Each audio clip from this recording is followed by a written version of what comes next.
ত্ৰিকোণটো বনাইছে কিয় চোৱা মানুহে কয় প্ৰথম ত্ৰিকোণটো 1 5 9 ধৰ্ম ত্ৰিকোণ ধৰ্ম মানে হ'ল মই কি কৰো ধৰ্ম মানে হিন্দু ধৰ্ম মুছলিম ধৰ্ম হেতু নহয় ধৰ্ম মানে সত্যটো কি অসত্যটো কি হেতু জানি পেলাই তুমি জীৱনত তুমি ডিসিজন লবা যোনটো ভুল হেতু ভুল কৰিব পাৰা দম যোনটো শুদ্ধ হে শুদ্ধটো শুদ্ধ কৰিব পাৰা দম হেতু ধৰ্ম ত্ৰিকোণ তুমি কিমান ধৰ্মী অধৰ্মী ধৰ্মীৰ উপযোগী কি অধৰ্মী মানে কি অধৰ্মী কাম কৰিছে এতিয়া যদি তোমাৰ 1 5 9 ওপৰত ঘৰত যদি কেতিয়াবা এনেকে পাপি প্ল্যানেট আহি যায় পাপি গ্ৰহ আহি যায় কি ধাৰ্মিক কাম কৰিব নকৰে কি ধাৰ্মিক এগেইনষ্টত যাব ৰাহু আহি বহি গল যদি তাক ধৰ্ম কৰিব কাৰণে কব কিয় কৰিম ক বুজি পাইছা হেতু ধৰ্ম ধৰ্ম মানে তোমাক এই হিন্দু ধৰ্ম মুছলিম ধৰ্ম খ্ৰীষ্টান ধৰ্ম ইছাই ধৰ্ম এইবিলাক কোৱা নাই ধৰ্ম মানে হ'ল আমি এইটো ধৰ্মটো ভুল বুজো ধৰ্ম মানে হৈ গল সঁচা কি মিছাটো কি ভুল কি শুদ্ধটো কি হেতু জানিব পৰা তোমাৰ তাত কিমান গুণ আছে হেতু হ'ল ধৰ্ম ত্ৰিকোণ এইটো অৰ্থ ত্ৰিকোণ আমি অৰ্থ কামাব লাগিব জীৱনত সম্পত্তি লাগিব পইচা লাগিব মানুহ প্ৰথম ধৰ্মত থাকিব লাগিব অধৰ্মী কৰ্ম কৰি কাম কৰিও তুমি পইচা কামাব পাৰা কোনো প্ৰবলেম নাই কিন্তু অধৰ্মী কাম কৰি পেলাই যোনটো মানুহে পইচা কামায় তাৰ জীৱনটো অধৰ্মৰ নিচিনা যায় ৰাস্তাত এতিয়া 2 6 10 এটো অৰ্থ অৰ্থ মানে কি পইচা ধন সম্পত্তি আমাৰ ধন সম্পত্তিও লাগিব তাৰ পিছত যোনটো ত্ৰিকোণ আহি গল 3 7 11 হেতু কি কাম ত্ৰিকোণ কাম মানে কামনা এটা কাম বুলি কলে মানে কাম বাসনা বুলি বুঝে কাম বাসনাটো তো তোমাৰ ই হয় হেতু এটা কামনা হয়তো আমি এটা কাম বাসনা এটা ইচ্ছা আছে হেতু তো কামনা কিন্তু কাম বাসনা কাম ত্ৰিকোণ কৰ্ম আমাৰ ইচ্ছা কৰো যোনটো ফলটো আমাৰ এটা ইচ্ছা কৰিছে আমাক পইচা লাগিব আমাক এটো লাগিব আমাক হেতু লাগিব ইমান ধৰণৰ ইচ্ছা এই ইচ্ছাটো 3 নম্বৰতে কিয় দিছে তাৰ পিছত বুজাই আছে তাৰ পিছত আহি গল মোক্ষ ত্ৰিকোণ মোক্ষ মানে কি যে সব ললো ঘৰো দেখিলো পইচাও কামালো পোৱালি ল'ৰা ছোৱালী দেখিলো নাতি পুতি দেখিলো সব বস্তু কৰিলো এটা যাব পাৰো কিন্তু ম্যাক্সিমাম মানুহ অশান্তি হৈ পেলাই মৰি আছে আজিকালি ম্যাক্সিমাম মানুহ অশান্তিত মৰি আছে না 90% মানুহ অশান্তিত মৰি আছে কিয় আমাৰ শাস্ত্ৰবিলাক এনে বনোৱা নাই আৰু জ্যোতিষ শাস্ত্ৰ বুলি কয় হেতু এটা শাস্ত্ৰ হয় কিন্তু জ্যোতিষটো ঠিক আছে শাস্ত্ৰ এটা পাৰ্ট হয় এটা অংগ হয় জ্যোতিষ এখানে জ্যোতিষ শাস্ত্ৰ বুলি কোৱা হয় আমাৰ জীৱনত চাৰিটা ভাগ থাকে প্ৰথম কি বাল্য অৱস্থা তাৰপিছত কি ব্ৰহ্মচাৰী কি কাম ব্ৰহ্মচাৰী কিয় কৈছে তাত তুমি তোমাৰ ভাৰ্জিনিটি লুজ কৰিব দিয়া নাই ক্যাৰেক্টাৰ লুজ কৰিব দিয়া নাই ফাল্টু কাম কৰিব দিয়া নাই মদ ভাং খাব দিয়া নাই এটো ব্ৰহ্মচাৰী কৈছে তাত কি আমাৰ বডিত এনাৰ্জি বহুত থাকে মানুহ কয় নহয় যে কলেজ গৈছে স্কুল গৈছে এটো বয়সে বহুত উত্তেজিত হৈ থাকে সেই উত্তেজিত বয়সত তুমি কেনেকে মই জীৱন আৰু আগবাঢ়িম মই গোল কি লাইফত এটাটো অৰ্থ কৈছে অৰ্থ মানে কি মোৰ লাগে কি অৰ্থ কি সম্পত্তি কি কৰিম কি উঠাম জীৱনত ক'ত যাম ক'ত আগবাঢ়িম কিন্তু আজি যুগত হেতু ক'ত গুচি গল বেয়া কাম গুচি গল মানুহবিলাক সেইকাৰণে 3 নম্বৰটো কি কৈছে কাম ত্ৰিকোণ কাম বাসনা ইয়াত কাম বাসনা কিয় দিছে এটো কি কৈছে গৃহস্থ যে তুমি বিয়া পাতিবা এটা বিয়া পাতা হাজবেণ্ড ওয়াইফ যেটো ইচ্ছাটো কৰি থকা কোনো কবলৈ নাই কোনো কবলৈ আহিব নাই সেইকাৰণে এটো কাম ত্ৰিকোণ দিছে যিমান কামনা আছে তুমি এক পুৰা হ'ব এতিয়া মানুহৰ প্ৰবলেমটো কি হয় কিয় মানুহে কয় মই পইচা কামাব বিচাৰিছো মই চাকৰি কৈ আছো কিন্তু যিমান খুজিমান পোৱা নাই জীৱনত কিবা এটা এইটো ইমান বিচাৰিব হোৱা নাই এইটো হোৱা নাই হেতু হোৱা নাই কিয় কিয় কি 2 নম্বৰ পিছত দৌৰি আছে অৰ্থৰ পিছত দৌৰি আছে আৰু অৰ্থ ত্ৰিকোণত যোনটো গ্ৰহ বহি আছে পইচা দিবলৈ ৰেডি আছে কিন্তু কিমান পাবা যিমান বিচাৰিছে সিমান পাবা নাই হেতু কোনে কব কাম ত্ৰিকোণ মানে কামনা ৰাখা কামনা মোৰ কামনাটো পুৰা হ'ব নে নাই 3 নম্বৰ কব কাম ত্ৰিকোণে কব 3 7 11 ঠিক আছে এতিয়া যেতিয়া তোমাৰ কামনাটো পুৰা হৈ গল তাৰপিছত কি কয় প্ৰথম ব্ৰহ্মচাৰী প্ৰথম তোমাৰ বাল্য অৱস্থা ব্ৰহ্মচাৰী গৃহস্থ তাৰপিছত কি কয় বনপ্ৰস্থ কিয় সেইকাৰণে এটো মোক্ষ ত্ৰিকোণ বুলি কৈ আছে চোৱা দেখেনটো জ্যোতিষ শাস্ত্ৰ বুলি কৈছে না জ্যোতিষটো বনিছে শাস্ত্ৰৰ নিচিনা বনিছে এইকাৰণে 4 নম্বৰ যোনটো ত্ৰিকোণ বনিছে 4 8 12 এটো মোক্ষ ত্ৰিকোণ কৈছে মোক্ষ মানে কি মুক্তি হৈ যোৱা কিন্তু মানুহৰ মুক্তি নহয় মৰা লোকে মুক্তি নহয় কিয় ই মৰা লোকে কামনা ৰাখি আছে যে মই এইটো কামাম মোৰ এইটো লাগিছিল আজি চোৱা প্ৰথম কি ল'ৰা ছোৱালী বিয়া দিব পাৰিলে শান্তি বিয়া দি দিলে এতিয়া কি ক'ব নাতিপতি চালে আৰু ভাল লাগিলে হয় মানে ইচ্ছা মানিব পৰা নাই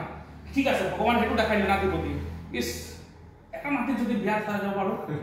হয়নে ঠিক আছে ভগৱান সেইটো কৰিলে যে নাতি বিয়াটো চালি বাছ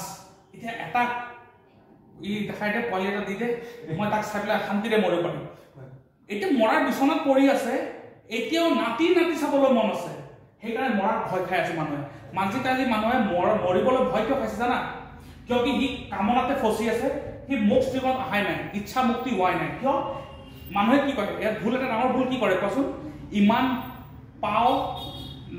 নেপেলা বেছি ডাঙৰ ভৰি নেপেলাবি অলপ লিমিটত থাক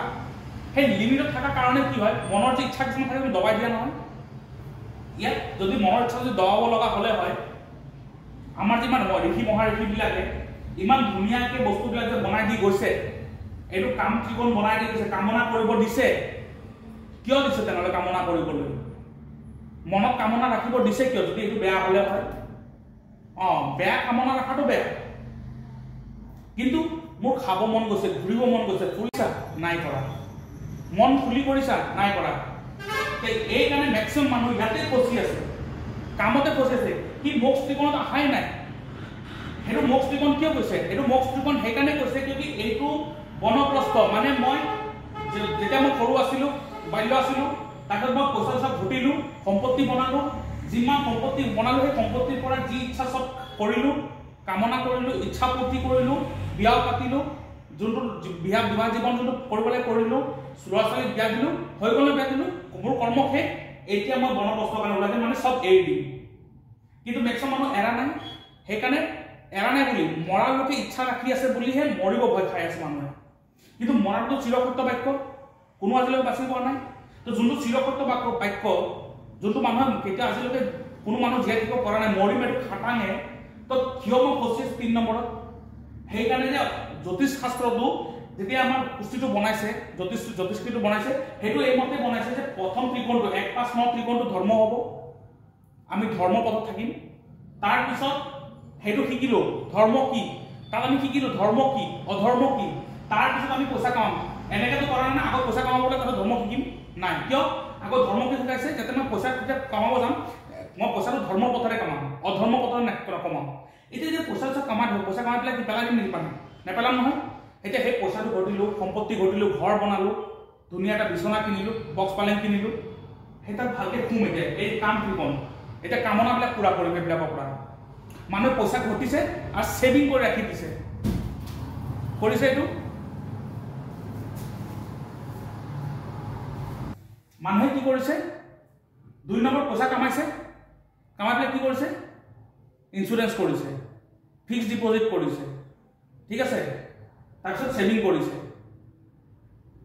তুমি চাবা যোনটো তোমাক দিছে ব্ৰহ্মচাৰী সেই জগাটোত কি কৰিছে পইচা কামাইছে ছেভিং কৰি ৰাখিছে সব কৰিছে ঠিক আছে হ'ল নাই ছেভিং এতিয়াতো পইচাটো ওলাই পেলাই মজা কৰোঁ কাম ত্ৰিকোণটো পূৰা কৰোঁ সেই কাম ত্ৰিকোণটো পূৰা কৰা নাই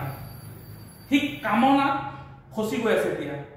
কেনেকৈ কৰোঁ আগবাঢ়ো নাবাঢ়ো আগবাঢ়ো পিছত বুঢ়া হৈ যায় কি ক'ব কোৱাচোন মই বহুত ইঞ্চুৰেঞ্চ কৈছে মোৰ পোৱালিবিলাক শান্তিৰে পাৰ হৈ যাব পাৰিব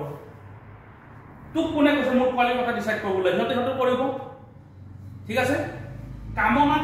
কামনাটো পূৰা কৰা নাই আৰু মৰালৈকে কামনাত ফচি আছে তাৰমানে মানুহ যে এই কাম ত্ৰিকোণতে ফচি গ'ল এই 4 নম্বৰত আহিবই নোৱাৰিলে সেইকাৰণে মোক্ষো নাপায় মৰাৰ সময়ত শান্তিও নমৰে সেইকাৰণে মানুহ আজিকালি অশান্তিত মৰি আছে শান্তিৰে যাব পৰা নাই যেতিয়া মানুহে বয়স এটা হ'ল 60-70 বছৰ 60 বছৰ 65 বছৰ হৈ গ'ল এৰিব লাগে কিন্তু এৰিব নোৱাৰে মানুহবোৰ ইমান ৰেছপনচিবিলিটি আছে ল'ৰা বিয়া কৰা ছোৱালী বিয়া কৰিব লাগিব পইচা গোটাব লাগে তো এই 3টা বয়সত তই কৰিছ কি যদি এই বুঢ়া কালত আহি পেলাই বৰ্ণপ্ৰস্থ কালত আহি পেলাই যদি ক'ব লাগে যে মই পইচা ঘটিব লগা হৈ আছে যে মোৰ ঘৰ চলাব লগা হৈ আছে মই নহ'লে ঘৰ নচলিব তো এই পুৰা 3টা জীৱনত কৰিছ কি তাৰমানে প্ৰথম যোনটো খুঁটাটো ধৰ্ম ত্ৰিকোণ তাক কোনো ধৰ্ম নিশিকালেই যে মানুহ কেনেকৈ জীৱনত আগবাঢ়িব লাগে মানুহ জীৱনত কেনেকৈ চলিব লাগে মানুহে কেনেকৈ পইচাটো কামাব লাগে মানুহে পইচাটো কামাব কেনেকৈ বস্তুটো ইচ্ছাবিলাক পূৰ্তি কৰিব লাগে কোনোবা শিকাইছে আজিলৈকে কোনোবা মা বাপেকে নিজৰ পোৱালিবিলাক জ্ঞান দিছে তো যদি এইবিলাক জ্ঞান দিয়া নাই তাৰমানে যোনটো চবতকৈ ইম্পৰ্টেণ্ট যোনটো মই ক'লোঁ 1-5-9 যোনটো আমাৰ ধৰ্ম ত্ৰিকোণ হয় যোনটো আমাৰ নিজৰ খুঁটা হয় সেই খুঁটাটোকেতো ভাঙি দিলে আৰু ঘৰৰ খুঁটা যদি বেয়া বিল্ডিং কেইদিন টিকিব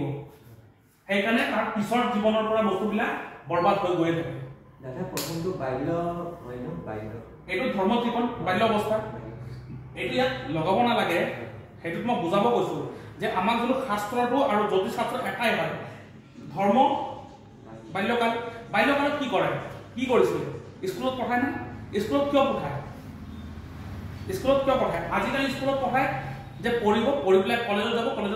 চাকৰি পাব কিন্তু আচল উদ্দেশ্যটো নহয় নহয় স্কুলত যোৱাৰ কামটো জ্ঞান পাবলৈ জ্ঞান আৰু এডুকেশ্যন যোনটো আমাৰ এডুকেশ্যনক কি কয় আছামিছত শিক্ষা জ্ঞান আৰু শিক্ষা দুটা বেলেগ বস্তু এটা শিক্ষিত মানুহ অজ্ঞানী হ'ব পাৰে কিন্তু এটা জ্ঞানী মানুহ সদায় শিক্ষিত হ'ব এটা মনত ৰাখিব ঠিক আছে PhD কৰি থকা মানুহটো অজ্ঞানী হ'ব পাৰে মূৰ্খ হ'ব পাৰে যদি তাক খালি কিতাপে মনত আছে ঠিক আছে এইকাৰণে আগৰ কি হৈছিলে ক'ত গৈছিলে গুৰুকুলত গৈছিলে তাত ব্ৰহ্মাণ্ডৰ জ্ঞান দিয়া হৈছিলে মানুহ কি হয় মানুহ কেনেকৈ হয় চলিব লাগে মানুহৰ চৰিত্ৰ কি এইবিলাক স্কুলত শিকায় স্কুলত খালি ABCD শিকায় 1 2 শিকায় মানুহৰ চৰিত্ৰ মানুহৰ কেৰেক্টাৰ তাত ক'ব মৰেল চায়েন্সটো আছে সেই মৰেল চায়েন্স শিকায় কেনেকৈ ধৰণৰ মৰেল চায়েন্স তাত তুমি নিজে কোৱাচোন খোৱাৰ আগত হাত ধুবি মানুহ ভুল হ'লে চৰি কবি সেইটোহে মৰেল চায়েন্স থাকিলে কিমান দিন থাকিলে ক্লাছ 3 বা 4 লৈকে 5 7 পিছত মৰেল চায়েন্স চেজ সাবজেক্টে নোহোৱা হৈ যায় তো আমাৰ উদ্দেশ্য আছিলে বেলেগ বনি গৈছে বেলেগ বুজি পাইছা জীৱনত তো প্ৰথম ফুটাটোতে জ্ঞানটো ভালকে দিব পৰা নাই তাৰ পিছৰ লেভেলবিলাক অটোমেটিক কলাপছ হ'বই হ'ব মানুহে পইচা কিয় কামাব পৰা নাই পইচা কেনে কামাব লাগে কোনে শিকাইছে যোনটোক আমি কওঁ ইংলিছত ফাইনেন্সিয়েল এডুকেশ্যন কোন স্কুলে দিছে এটা মাষ্টৰ যোনটো স্কুলত বহি পেলাই আমাক শিকাই আছে যে জীৱনত কিবা ডাঙৰ কৰ হিউ 7,000 টকা 4,000 টকাৰ চেলাৰীৰ কাৰণে তাত কাম কৰি আছে হয় কি নাই আৰু সি আমাক জ্ঞান দিছে ডাঙৰ কিবা কৰিব লাগে কিন্তু আমাক সেই টিচাৰো লাগিব নহ'লে সৰুবিলাক কোনে শিকাব কোনে কিন্তু মই কি কৈছোঁ জ্ঞান দিয়াৰ ষ্টাইলটোৱে ভুল আমাক সৰুৰ পৰা কি শিকাই দিছে যে পঢ় চাকৰি পা পইচা কামা সি পইচা কামাব লাগিব কিন্তু কেনেকৈ কামাব লাগে ধৰ্ম নিশিকালে বুলি সি পইচা কামাই দিছে খালি কমাবলৈ শিকিছে এতিয়া সেইটোৰ ইচ্ছাটো কেনেকৈ পূৰা কৰিব সেইটো নাজানে সেইকাৰণে সি মদতো উৰাই আছে কিন্তু প্ৰথম ধৰ্মটো নাপালে যে সি ছোৱালীক পইচা দি পেলাই এক ৰাতি পাৰ কৰি আছে আজিকালি ল'ৰা ছোৱালীবিলাক চোৱা হা আগৰ দিনত ছোৱালীবিলাকে ৰুমত ড্ৰেছ চেঞ্জ কৰিছিলে আজিকালি কেমেৰাটো আগত ৰাখি পেলাই ড্ৰেছ চেঞ্জ কৰে আৰু সেইটোক ভিডিঅ' দিয়ে ক'ৰ পৰা ক'ত গুচি গ'ল ধৰ্ম শেষ ধৰ্ম ত্ৰিকোণ বৰবাদ ইয়াৰ আৰু জ্যোতিষ শাস্ত্ৰ তাক তুমি উপায় দি ঠিক কৰিব পাৰিবা নোৱাৰা সেইকাৰণে চব জেগাত তোমাৰ উপায় দি থাকে যে কাম নহয় যে এইকাৰণে কাম নহয় যদি প্ৰথম ফুটাটোৱে বৰবাদ নিশিকালে কি ভাল কি বেয়া কি শুদ্ধ তাৰপিছত আহি গ'ল অৰ্থ পইচাটো কামালোঁ পূৰা কামালোঁ কষ্ট কৰিলোঁ কষ্ট কৰিব লাগিব পইচা কামাবৰ কাৰণে কোনো এনেকৈ চমৎকাৰী এই যে জ্যোতিষ শাস্ত্ৰ বা জ্যোতিষী কিছুমান আছে বা ইউটিউবত চাবা আজিকালি ইনষ্টাগ্ৰামত চাবা এই যে এক মোলা চাউল লৈ পেলাই লকাৰত ৰাখি দিয়া দুটা বস্তু লৈ পেলাই লকাৰত ৰাখি দিয়া পইচা আহি যাব মই তোমাক কৈছোঁ তুমি লাগিলে লক্ষী কুবেৰ বনাই পেলাই একেবাৰে সোমাই দিয়া পইচাও নাহিব পইচাটো আহিব কৰ্ম কৰি পেলাই সেইকাৰণে কৰ্মটো পিছত দিছে ঠিক আছে কৰ্ম নকৰিলেতো একো নাহিব প্ৰথম কথা কিন্তু এনে কোনো চমৎকাৰী উপায় নাই যিটো উপায় কৰিলে তুমি ৰজা হৈ যাবা তেনেকৈ যদি হ'লে হয় আজি মই জ্যোতিষী নাজানো মই জ্যোতিষী পঢ়া নাই কিমান দিনৰ পৰা কৰি আছোঁ তো মই ৰজা হ'ব নোৱাৰিলোঁ মই কিয় ফিজ লৈ আছোঁ 300 টকা 400 টকা 500 টকা যদি শাস্ত্ৰৰ কিবা এটা কৰি পেলাই যদি চমৎকাৰ যদি ৰজা হৈ গ'লো হয় হবা ৰজা কেনেকৈ হ'বা এতিয়া মই কওঁ ৰজা হ'বা কিন্তু যদি কিবা এটা উপায় কৰিলে ৰজা যদি কিমান জ্যোতিষী আছে আমাৰ ইয়াত কিমান জ্যোতিষী আছে সিহঁতে ৰজা হোৱা নাই কিয় সিহঁতে নিজৰ ছোৱালীবিলাকক ৰজা বনাই দিয়া নাই কিয় মইতো চেষ্টা কৰি চোৱা তুমি ডক্টৰ যেতিয়া তুমি চেষ্টা কৰা মোৰ ঘৰৰ মানুহবিলাকক হেল্ডি ৰাখোঁ তাৰপিছত বেলেগক ভাল কৰিম তো তই যদি জ্যোতিষী হয় তই নিজৰ ল'ৰা ছোৱালীক উঠা না তাক বনা এটা ইঞ্জিনিয়াৰ ডক্টৰ এটা বনা তই আমাক গাইড দিছ মই তোমাক গাইড দিব ওলাইছোঁ সেইপিনে মোৰ জীৱনৰ খবৰেই নাই হে কথাই নহয় কথাটো কি হয় জানা আমাৰ জানিব লাগে আমাৰ অৰ্থ ক'ৰ পৰা আহিব কামনাটো যোনবিলাক কামনা কৰিছোঁ পূৰ্তি কোনে কৰিব, কোনটো গ্ৰহই কৰিব, সেইটো কাম ত্ৰিকোণে ক'ব। ঠিক আছে, যোনটো গ্ৰহই ক'ব মই তোমাক পইচা দিবলৈ আহিছোঁ, আৰু যোনটো গ্ৰহই ক'ব মই তোমাৰ কামনাটো পূৰা কৰিবলৈ আহিছোঁ, সেই গ্ৰহটোত কাম কৰিলে তোমাৰ তাত পইচা অহা ষ্টাৰ্ট হ'ব। তাৰপিছত কাম কৰি থকা দিনে দিনে গ্ৰেজুৱেচি বাঢ়ি থাকিবা। আজি 500 আহিলে কালি 1000 আহিব, কালি 2000 আহিব, 2000 3000 হ'ব, গ্ৰেজুৱেলি বাঢ়িব। সেইকাৰণেতো শনি আছে না, ৰাতাৰাতি কোনো ৰজা নহয়তো। ঠিক আছে, ৰাতাৰাতি কোনো ৰজা নহয়। এইটো মানুহে ক'ব ইলন মাস্কটো চাহ কেনেকৈ হৈ গ'ল, কিন্তু ইলন মাস্ক যেতিয়া ৰাতাৰাতি ৰজা হৈছে নেকি? না তাৰ আগত কিমান কষ্ট কৰিছে সি। তাৰ ৰকেটটো লঞ্চ হ'বলৈ 3বাৰ ফেইল হৈছে, আৰু এটা ৰকেটৰ পিছফালে নাই কৰি কমচে কম 800 1000 2000 কোটি টকা গুচি যায়। আমাৰ 10 টকা পকেটত বাহিৰলৈ আমি ভয় খাই যাওঁ, ক'ত গ'ল 10 টকা। সি 3বাৰ ৰকেট সি লঞ্চ ফেইল হৈ গৈছে, কিন্তু তাও সি চেষ্টা কৰিছে, নাই মই নেৰোঁ। চাইনাও ছাকচেছ হৈ গ'ল, ৱৰ্ল্ডৰ পইচালা হৈ গ'ল নহয়। যোনটো মানুহবিলাকে কয় নহয় যে এইটো চমৎকাৰ কৰা তুমি ৰজা হৈ যাবা, সিটো ৰজা নহয়, তোমাক কেনেকৈ ৰজা বনাব? লজিকেল বস্তু মানুহে যে নাজানো, ইউটিউবত আহিব ইনষ্টাগ্ৰামত হাতত সেউজীয়া ৰং এইটো লিখা, এইটো নম্বৰ এইটো লিখা, হাতত লিখিলে আহিব। তুমি ঘৰত গৈ তুমি কি দৰকাৰ কৈছে চাকৰি যাবলৈ, কি দৰকাৰ কৈছে তুমি চাকৰিৰ পৰা কৰি আহি পেলাই তুমি 6টাতে আহি পেলাই সেইটো শিকি পেলাই ঘৰত যাবলৈ, হয় কি নাই? যদি ঘৰত পূজা কৰিলে চব হ'লে হয়, তো ঘৰতো চবেই পূজা কৰি আছে। তাৰ যদি ব্ৰাহ্মণবিলাক পইচা ল'ব লাগিছিল, ব্ৰাহ্মণে বাইক লৈ পেলাই 2000 2500 টকাৰ কাৰণে কিয় ভৰি আছে, হয় কি নাই? যদি কষ্ট কৰিলে,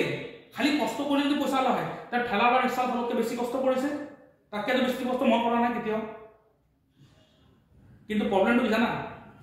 কষ্টটো ক'ত কৰিব লাগিব সেইটো জ্যোতিষীৰ কাম দেখাই দিয়ে বাছ। আমাৰ কাম কাৰো ভাগ্য চেঞ্জ কৰা নহয়, আমি কাৰো ভাগ্য বদলাব নোৱাৰিম। আমাৰ তাত ইমান অকাদ নাই কাৰো ভাগ্য বদলোৱা। কিন্তু যদি তুমি জন্ম লোৱা, সেই কুস্তিটো কোনে বনাই পঠায় জানা? নাৰায়ণে নিজে বনাই পঠায়, বুজিছা? সেইটো নাৰায়ণে নিজে বনাই পঠায়, আৰু তুমি নাৰায়ণে লিখা বদলাব আহিছা। যোনবিলাক জ্যোতিষবিলাক কৰিব বিচাৰে ভাগ্য বদলাই, ভাগ্য কোনো বদলাব নোৱাৰে, না মই বদলাব পাৰিম। ঠিক আছে, ভাগ্য কোনো বদলাব নোৱাৰে।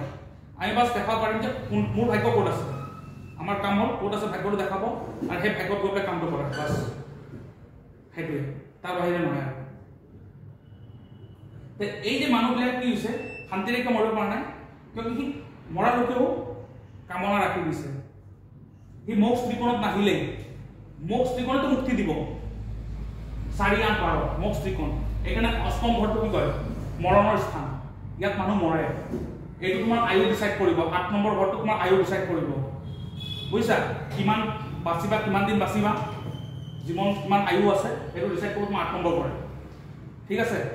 8 নম্বৰ ঘৰত তোমাৰ আয়ু ডিচাইড কৰিলে 12 নম্বৰ ঘৰ, 8 নম্বৰ ঘৰে তোমাৰ আয়ু ডিচাইড কৰিলে 12 নম্বৰ ঘৰ মুক্তি। সি মাৰিলে শেষ, মৰি গ'লে দিনা মানুহ। সেইকাৰণে এইটো যে আছে বাল অৱস্থা, ব্ৰহ্মচাৰী, গৃহস্থ, তাৰপিছত বনপ্ৰস্থ, সেইটো হ'ল মোক্ষৰ কাৰক। ইচ্ছা কৰা, জীৱনটো এনজয় কৰা, যিটো মন যায় খা, যিটো মন যায় খাব মানে মদ ভাং খাব দিয়া নাই আকৌ, ঠিক আছে? সেইটো লম্পট হৈ যাব আকৌ, সেই লম্পট কৰিব দিয়া নাই ইয়াত। যিটো মন যায় সেইটো কৰা, মনৰ সুখ, মনৰ ইচ্ছা চব পূৰা কৰা। যেতিয়া মনৰ ইচ্ছা পূৰা হ'ব, তেতিয়া তুমি চব কৰিব এৰিব পাৰিম। এতিয়া আৰু এতিয়া যদি মৰাৰ লগত যদি তুমি কাম কৰিব লগা হৈছে, তেনেহ'লে তুমি কোৱা এই 3টা পাৰ্টত তুমি কৰিছা কি? নিশ্চয় কিবা এটা ভুল এটা হৈছে। তুমি যদি 60 বছৰত আহি পেলাই ক'ব লগা হৈছে যে নাই মই 2 পইচা কামাব লাগিব, ঘৰ চলাব লাগিব, তাৰমানে এই পুৰা পাৰ্টটো কৰিছা কি? না তোমাক ভালকৈ ধৰ্ম শিকোৱা হৈছে, না অৰ্থ কামাব শিকোৱা হৈছে, না কামনাটো পূৰা কৰিব দিয়া হৈছে। সেইকাৰণে মা দেউতাবিলাক ল'ৰা ছোৱালীৰ পৰা মহটো এৰিব পৰা নাই, হয় কি নাই? যেতিয়ালৈকে মহ এৰিব নোৱাৰিবা, মোক্ষ কেনেকৈ পাবা? সেইকাৰণে মৰিবলৈ ভাবে। মৰাটো মৰিব মানুহ খাটা, কিন্তু মৰাত কিয় ভয় খাই আছে? মৰাৰ ভয় সেইকাৰণে খাই আছে কিন্তু তাৰ কামনা থাকি গৈছে বহুত। সেই কামনাটো এৰিব পৰা নাই তেওঁলোকে। যেতিয়া সেই কামনাটো শেষ কৰিব পাৰিব, মোক্ষত আহি যাব, তেতিয়া সি মৰিবলৈ শান্তিত মৰিব পাৰিব। তেতিয়া সি নিজে ক'ব এতিয়া যাব পাৰোঁ আৰু, বুজি পাইছা?